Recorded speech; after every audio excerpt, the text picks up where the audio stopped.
Amin. Assalamualaikum warahmatullahi wabarakatuh. Waalaikumsalam warahmatullahi wabarakatuh. Para cuankers, Cuankers. cuang apa cuan? Cuankers.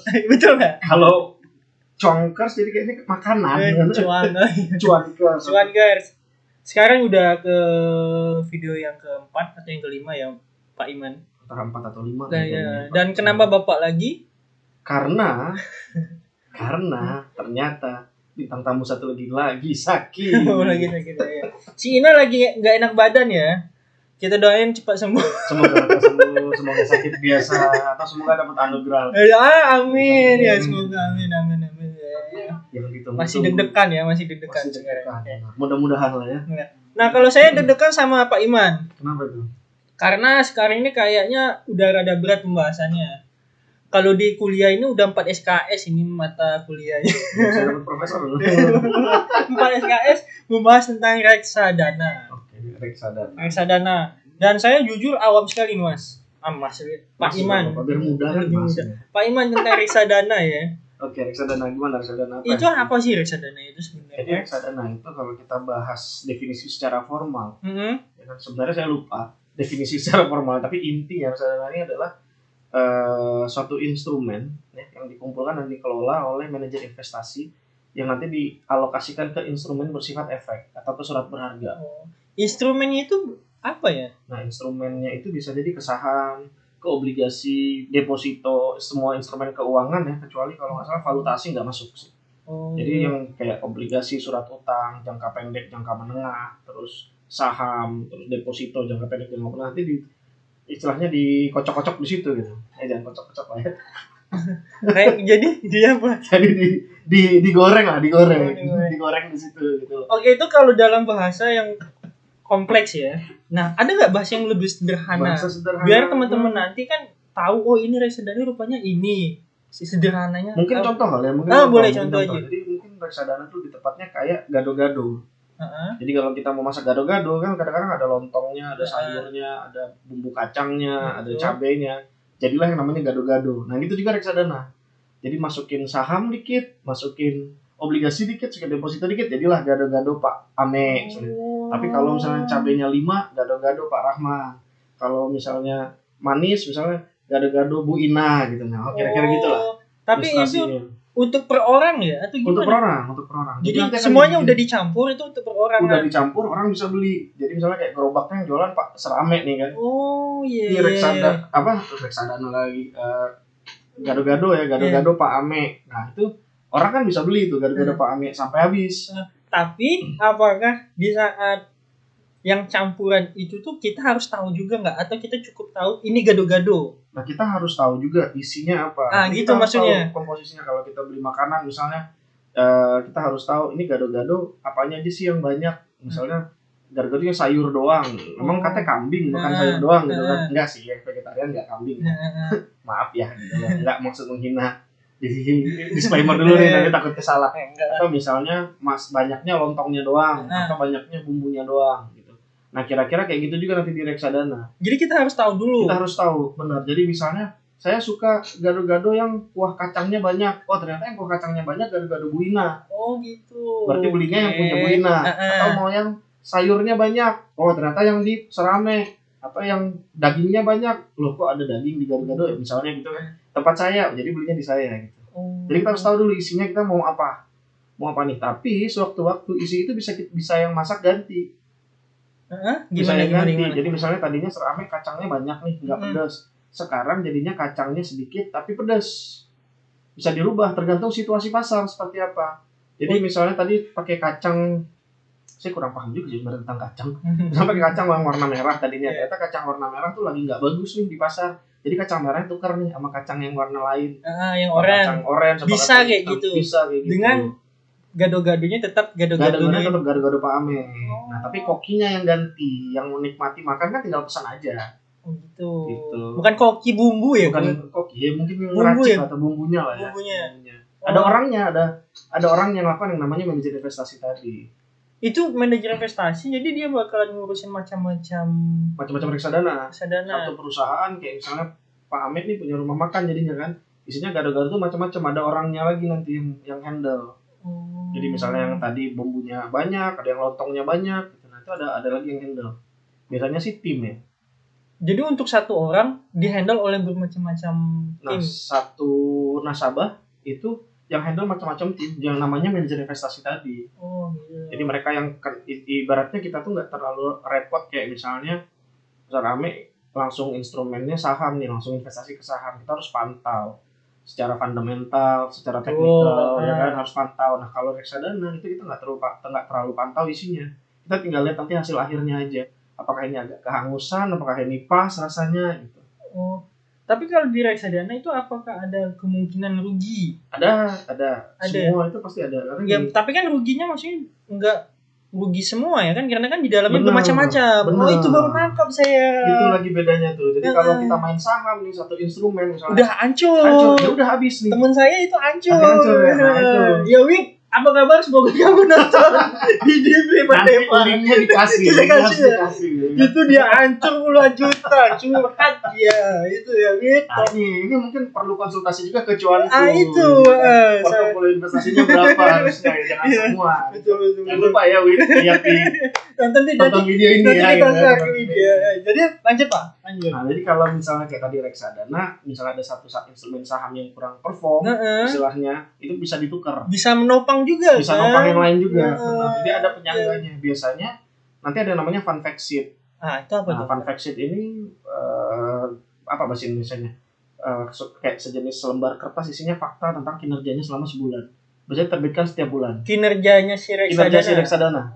Jadi kayak bumbu resep lah, dikasih tahu nih reksadana ini 5 aset instrumen terbesarnya di apa? Misalnya di sahamnya Telkom atau sahamnya Unilever, sahamnya Bukit Asam. Nanti ada tuh 5 saham terbesarnya. Nanti dijelasin komposisinya ini di saham berapa persen, misalnya terus di obligasi berapa persen. Nah, tergantung jenis reksadananya.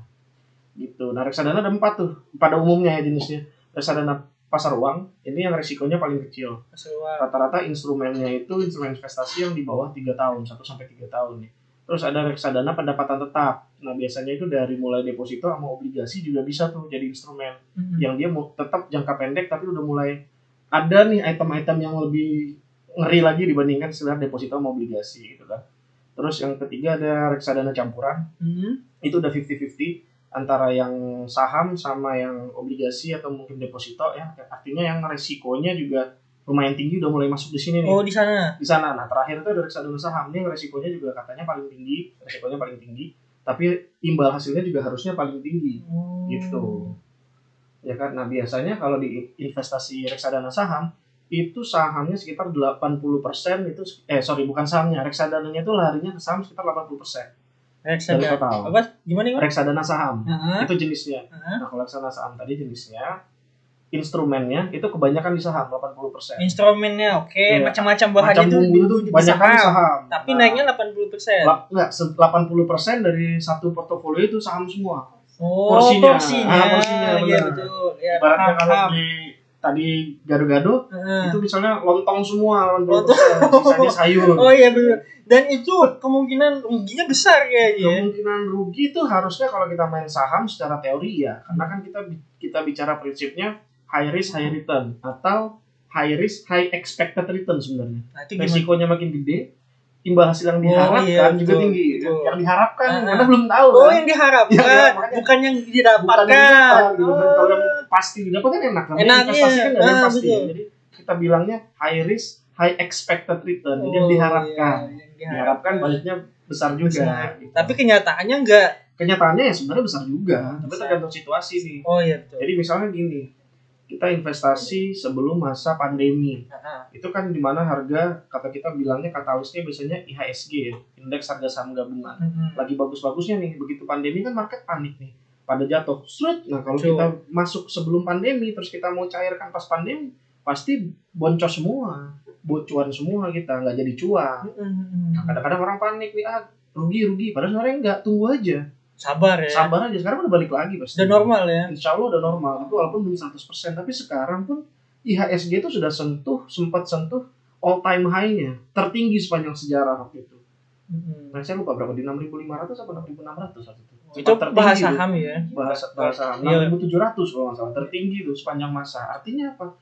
kalau kita bicara tentang instrumen investasi keuangan seperti saham, itu dia memang punya siklus, ada saatnya dia turun, ada saatnya naik. Nah, kita harus pintar-pintar nih belinya di mana, ngebacanya di mana. Oke, itu kalau di saham. Nah, sedangkan di reksadana apalagi kita harus juga pintar melihat siklus, atau ya udah antem investasi udah terlepas. Benar tuh. Kalau reksadana juga bisa gitu. Jadi kita lihat tadi jenisnya, reksadana kan macam-macam. Kalau misalnya kita balik lagi ke profil risiko kita, mungkin nanti kita ada bahas siklus profil risiko kali ya. Mungkin nanti Bu Ina udah sehat kali. Oke, amin. Semoga. Nah, profil risiko ini nanti menyatakan kalau misalnya kita profil risikonya cukup agresif ya, kita bisa taruh instrumen yang berbau saham semua. Termasuk reksadana saham. Nah, tapi reksadana saham ini balik lagi kita lihat underlying-nya. Kadang-kadang ada juga saham itu kan ada jenis-jenis industrinya ya. Jenis industri misalnya mau saham perbankan, saham perkebunan, saham apalagi infrastruktur, properti. Nah, itu kan ada siklus. Ada saatnya properti lagi bagus, ada saatnya properti lagi jelek. Nah, kita harus tahu juga. Jangan sampai kalau kita berinvestasi itu cuma ikut-ikutan. Kalau berinvestasi di dalam reksadana reksadana. Tapi reksadana investasi lebih simpel daripada saham. Lebih simpel daripada saham karena kita nggak perlu pantau per jamnya. Karena dia harganya nanti harga akhir hari, tutup hari aja gitu. Dan mulai investasinya bisa loh dari 10.000. 10.000 udah bisa beli reksadana. Cuma kita nggak sebutin ya di mana, soalnya kita belum di-endorse. Kalau kita udah di-endorse kita sebut, siapa tahu mau endorse kan lumayan gitu kan. Jadi kita tempelin di TV ya. Dari 10.000 bisa. 10.000 bisa. Nah, tapi bisa. Balik lagi kita harus membaca siklus atau nggak usah intinya? Baca siklus boleh, tapi pentingan kita baca fun fact sheet-nya dulu. Fun fact sheet-nya tadi dia reksadana yang mau kita beli. Misalnya kita reksadana saham PTA. Kita lihat fun fact sheet-nya tuh lagi apa sih? Bagus atau enggak? Lagi bagus atau enggak, atau kira-kira tren ke depannya seperti apa? Misal underlying-nya kebanyakan di properti. Misalnya kan di 2021 ini di properti. Nah, properti katanya tahun depan di 2022 itu akan naik. Karena suku bunga ditahan, suku bunga pinjaman akan diturunkan. Isunya gitu. Nah, kalau suku bunga diturunkan artinya KPR bisa jalan nih. Properti akan bangkit. Nah, jadi kita cari nih saham-saham konstruksi atau properti karena pasti dia akan untung. Nah, kemungkinan besar reksadana itu akan naik nanti di tahun depan. Reksadana properti. Reksadana yang underlying-nya adalah perusahaan konstruksi atau properti. Contoh, atau misalnya 2020 sempat banyak kredit macet, bank-bank pada bocuan nih, alias boncos ya kan. Turun harganya nih yang underlying-nya punya bank. Nah, sebenarnya kalau kita jeli kita bisa masuk juga. Nanti begitu udah recovery pasti bank itu akan cuan lagi. Kalau kita mau mainnya di bank. Kalau kita main di perbankan tadi, lihat situasi kan. Karena kan kalau kita lihat salah satu industri yang paling adaptif itu adalah perbankan saat ini. Gitu. Nah, jadi tapi yang paling penting itu adalah sebelum kita berinvestasi kita harus baca. Harus update.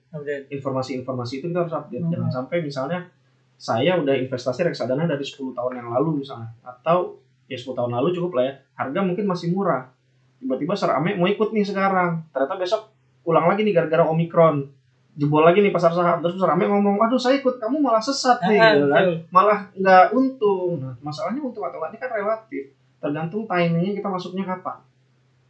Gitu. Nah, kalau kita bandingkan aja kayak misalnya yang paling gampang harga emas, 10 tahun yang lalu harga emas segeram berapa? Paling cuma 200.000, sekarang 900 ribuan kan. Nah, kalau misalnya serame ikut sekarang beli 900, jual sekarang di harga buyback 800, rugi dong. Betul. Tapi kalau saya sekarang beli dari harga 200.000 mau jual, apapun yang terjadi saya untung nggak? Untung. Oke. Udah sedikit paham tentang reksadana. Udah sedikit paham. Nah, terus lanjut kita mekanismenya gimana sih? Mekanisme pembelian ya, mekanisme pembelian. Kalau mekanisme pembelian kita nggak usah saya menyebutin mereknya ya, nanti biar orang yang punya merek mikir sendiri. Benar. Silakan apa mau endorse di sini lah, balik lagi. iklan. Mekanismenya. Jadi kalau misalnya ada ini bahas reksadana lagi dong. Bahas lagi nggak apa-apa, bahas lagi. Jadi gimana sih mekanismenya itu? Mekanismenya nih buat teman-teman yang penasaran. Ya, teman-teman yang baru mau mulai mencoba dunia reksadana ya. Kita nggak bahas reksadana karena mungkin cost kerugiannya nggak terlalu besar ya. Iya, bisa terukur lah. Bisa terukur. Jadi kita lebih menyarankan ke reksadana. Terutama buat investor yang pemula yang belum berani ke saham, mungkin bisa coba di reksadana. Betul. Dan kita nggak menutup kemungkinan kita bakal dihujat juga sama orang-orang yang pemain saham juga. Oh, bisa jadi. Jadi kita legowo aja. Terserah, silahkan. Tapi biasanya dunia trader sih orang-orang yang main saham, cuan dan bocuan tuh udah biasa. Paling ngetawainnya lagi cuan, gua bilang beli ini kan gak ngikut. Gitu.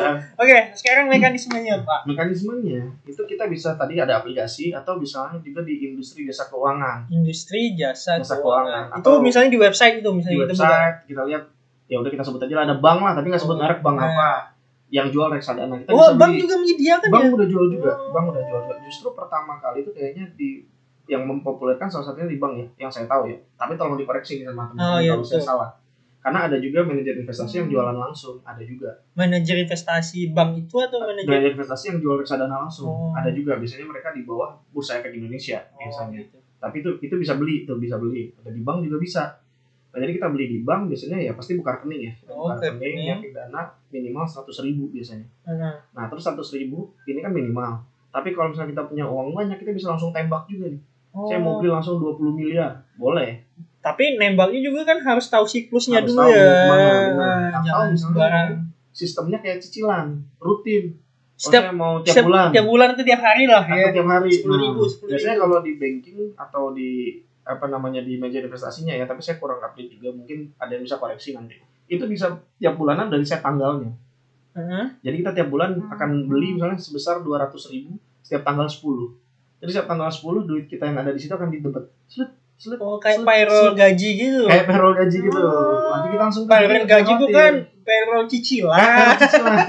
Oh gitu ya. Auto debit cicilan bisa. Ya mendingan auto debit reksadana saham atau reksadana pasar uang daripada kita didebet untuk cicilan. Iya betul. Ini udah makin seru nih. Terus? Nah, jadi kita bisa cicil tuh. Nah, itu kita bisa tentukan jangka waktunya berapa, maunya berapa lama. Didebet dari rekening. Dan itu bisa diambil sewaktu-waktu ya, bisa kapan aja? Bisa diambil sewaktu-waktu. Jadi misalnya hari ini mau cair nih, kita bisa cairkan dengan harga hari ini ya.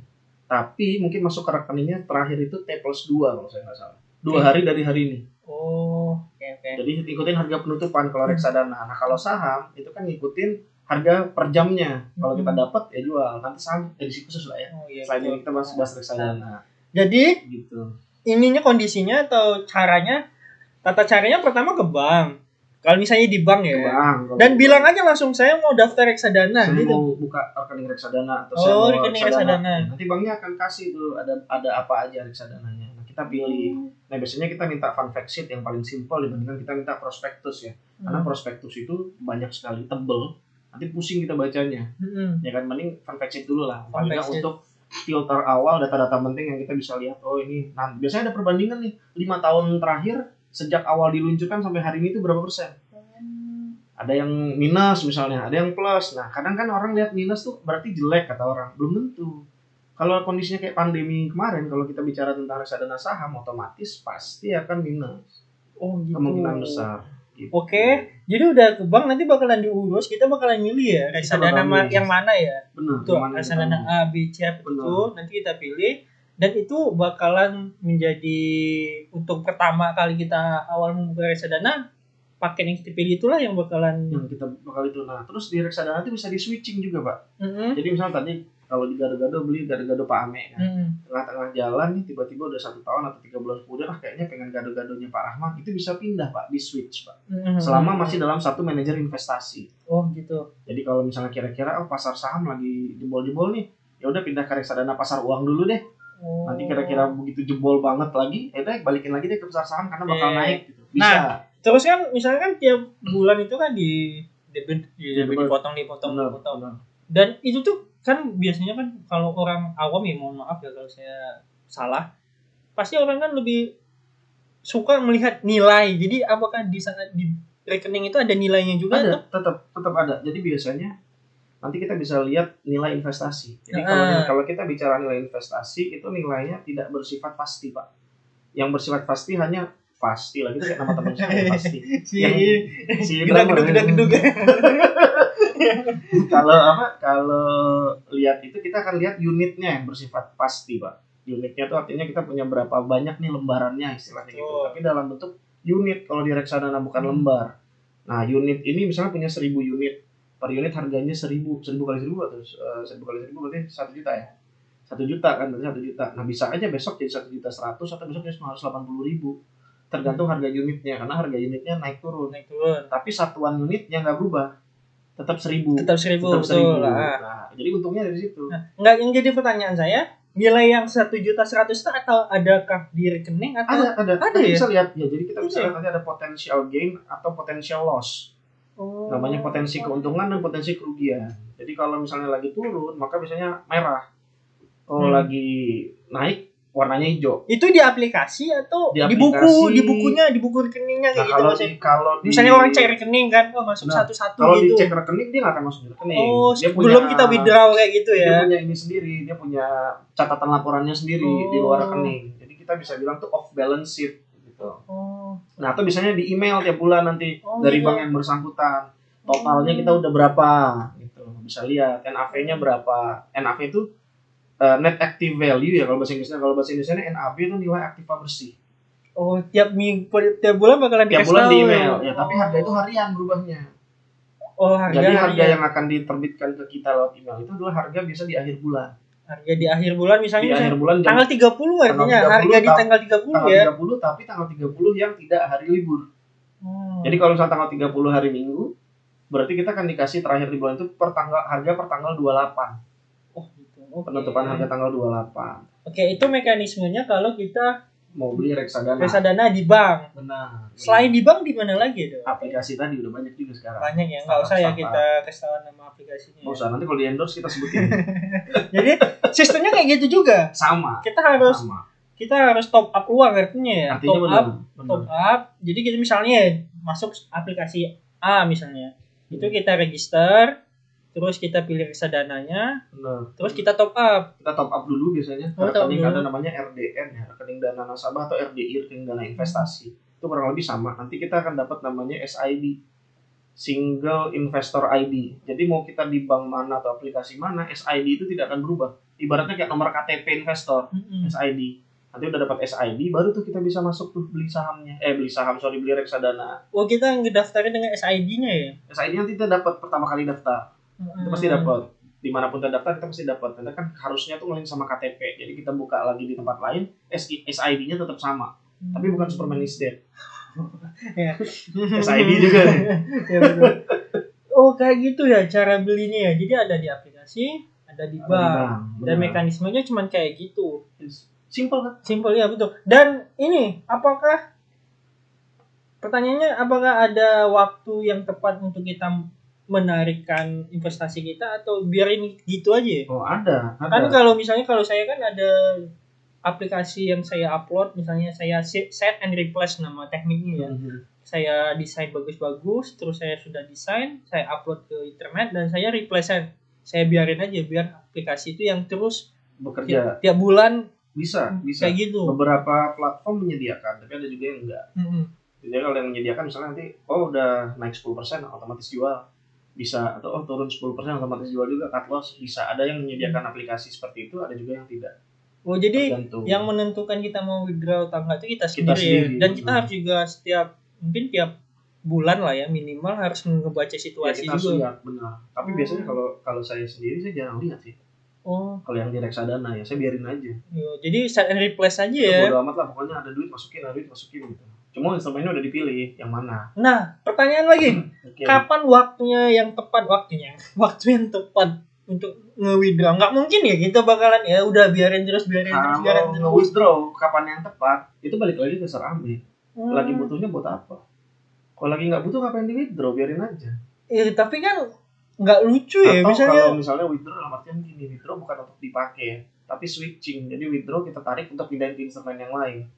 Ya kalau kita udah untung, nah itu balik lagi ke Serame mau kasih indikatornya berapa. Misalnya gini, saya setiap kali naik 10% saya tarik. Ya udah tarik nih pindah tempat lain. Nanti kalau tempat lain naik 10% ya saya tarik lagi, pindah lagi. Jadi kan terakumulasi tuh 10%. Gitu. Atau misalnya nggak berani 10%-nya 5% aja. Ya udah 5%. Bebas kalau itu mah bebas. Atau cut loss di bawah 5% tarik, di bawah 5% tarik, atau di bawah 5% top up lagi, isi lagi. Kita bahasanya apa ya? Saya lupa istilahnya ya. kalau harganya turun kita beli lagi itu istilahnya apa ya? Bukan, ada yang bisa bantu nggak ya mungkin teman-teman? Nanti tinggal komen aja. Average down. Nah, tiba-tiba ingat. Ada bisikan-bisikan. Terima kasih para penonton di studio. Oh, jadi enggak ada yang menentukan kapan harus diambil, Nggak kapan. Jadi biarin aja gitu ya. Biarin aja. Nah, bisa ditentukan jika misalnya seperti Pak Ame, ini Pak Ser Ame masih Pak Ame lah ya, konsultasi ke salah satunya kayak ke kita, ke Cuanku. Kita pasti akan bikinkan nih Pak, oke, nanti sekian persen Bapak boleh ambil, kita pindahin ke instrumen yang lain. Boleh. Oh iya juga ya, karena ada review namanya. Dari keuntungan misalnya dari 10% untuk 1 tahun itu misalnya berapa, itu boleh diambil, tapi yang diinvestasi itu jangan diambil. Pokoknya jangan diganti. Kalau mau diambil boleh. Istilahnya bunganya lah, atau imbal hasilnya boleh. Atau ini sudah tidak menarik nih, kayaknya nggak akan perform lagi, pindah ke instrumen yang lebih seksi. Jadi lebih naik gitu. Tapi jangan pindah ke cewek yang lebih seksi, istri cukup satu ya. Tapi trennya itu bakalan terus looping atau ini kalau untuk reksadana ini gimana sih? Kalau kita lihat reksadana kan dia pasti patokannya benchmarknya, kalau reksadana sahamnya itu IHSG, indeks harga saham gabungan. Nah, kalau kita lihat IHSG dari awal sampai hari ini itu grafiknya cenderung, bahasa kerennya tuh bullish Pak.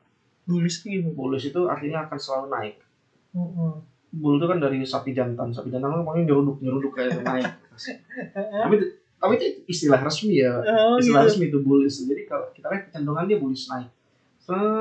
Naik gitu. Nah, tapi walaupun naiknya tuh nggak rata kayak Mistar, ada turun tapi naik gitu. Tapi kalau kita tarik garis itu pasti naik. Kita pasti naik gitu. Iya sih.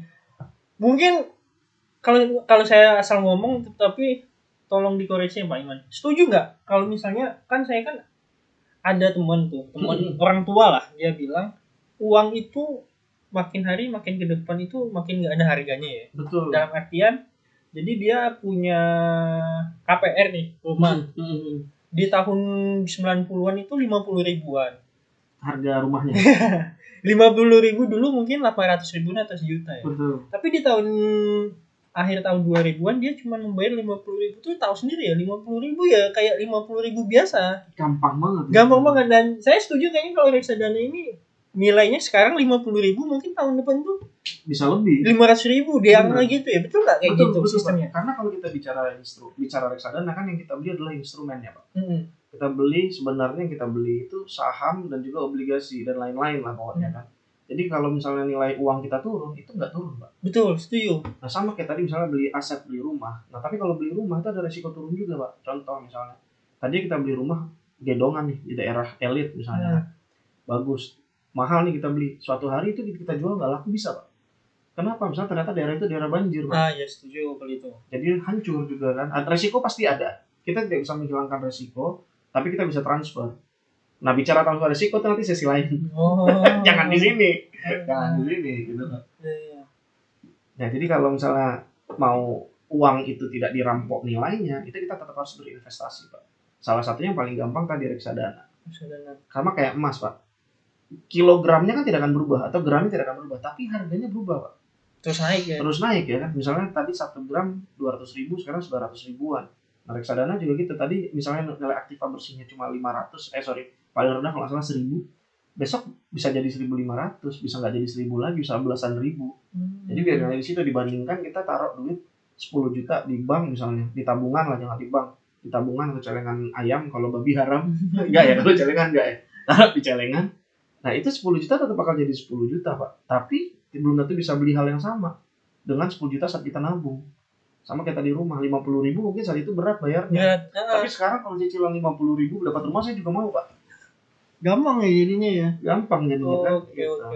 Bukan menggampangkan ya, maksudnya 50 ribu tuh sekarang kayak udah biasa aja. Biasa aja. Anak-anak SMP aja belanjanya udah berapa ya? Gitu. Oke, jadi kalau dari cuanku untuk para cuankers yang lagi nonton, jadi lebih menyarankan untuk ke reksadana ya. Kalau buat yang pemula boleh ke reksadana, itu paling gampang. Tapi kalau misalnya yang udah advance apa ya boleh ke saham langsung juga nggak masalah. Bahkan ke instrumen-instrumen lain nih, kayak misalnya kripto, P2P lending. Nah, Itu nanti di lain sesi ya kita bahas. Cryptocurrency. Boleh tuh jadi instrumen investasi, tapi tetap intinya saat kita mau berinvestasi kemanapun itu tetap harus pahami dan baca dulu. Jangan sampai too good to be true, terlalu bagus untuk satu yang benar atau hilang. Gitu investasi ya? Sama saya Pak 50%. Saya kembali 50%, tapi 50%-nya saya ambil lagi dari orang lain. Iya. Dikibulin kan. Jadi kita harus tahu. Jangan sampai kita tidak melakukan sesuatu yang kita tidak tahu, Pak. Itu. Dan disarankan ya reksadana untuk salah satu yang paling gampang dan paling termasuk aman ya reksadana. Itu harganya bisa di angka dari mulai 10.000. 10.000 ada yang udah bisa, Pak. 10.000 ya. Jadi nanti ke bank tinggal bilang reksadana. Berapa? 10.000 boleh? Tergantung banknya, kan tadi bilang. Tergantung platformnya nih. Ada yang bisa 10.000, tapi kalau kita tanya rata-rata biasanya di 100.000 minimal 100.000. Oke. Jadi buat teman-teman para cuankers dimanapun kalian berada dan yang masih bingung boleh langsung DM aja ke id.cuankuy untuk bertanya lebih dalam tentang reksadana. Dan mungkin nanti kalau misalnya ada yang DM bisa jadi teman-teman ID.cuankuy menyarankan untuk reksadana apa aja ya, Pak? Boleh. Kan misalnya kan dia newbie nih. Benar. Belum tahu tentang keuangan atau apa kan bisa mungkin nanti dipilah-pilah ya. Kita konsultasi dulu, kita lihat profil resikonya dulu seperti apa. Nanti kita bisa menyarankan jenisnya seperti apa. Tapi kalau misalnya bicara profil resiko dan jenis apa investasinya, itu biasanya udah hal yang umum sih sekarang ya. Dan cuma kalau mau lebih detail ada penjelasan bisa hubungin kita. Iya. Langsung DM aja ke Instagram id.cuankuy. Dan jangan lupa selalu pantengin, nyalain notifikasinya di Kalula N ya. Kalula aja nggak usah pakai ENT atau INT nggak usah. Nanti kita bakalan ngiri band. Kalula N serem ya. Kalula aja gitu. Dan untuk hari ini mungkin SKS-nya cukup sampai di sini ya. Cukup, boleh. Kayaknya udah 5 SKS ini. Udah mulai berasa. Tapi alhamdulillah sudah sedikit paham saya tentang reksadana. Jadi mau mulai besok reksadana. Nah, itu makanya. Mulai dong. Ya, iya. Awal tahun lah. Awal tahun insya Allah udah mulai reksadana. Siap. Dan mungkin kalau untuk minggu depan kita bakal ngebahas apa, Pak? Minggu depan kita mungkin bisa bahas profil resiko. Proteksi mungkin atau apa. Ya kita lihat aja nanti teman-teman di bawah mau bahas apa di komen. Tapi bukan the comment ya. Kalau the comment acara yang lain. Dan saya tahu siapa aja yang bakalan mengkomennya. Penonton setia kita ada ya. Terima kasih. Semoga nanti bakalan terus ada lagi penonton setia. Oke, saya Serame. Saya Rahman Wintarto. Pamit undur. Bye bye.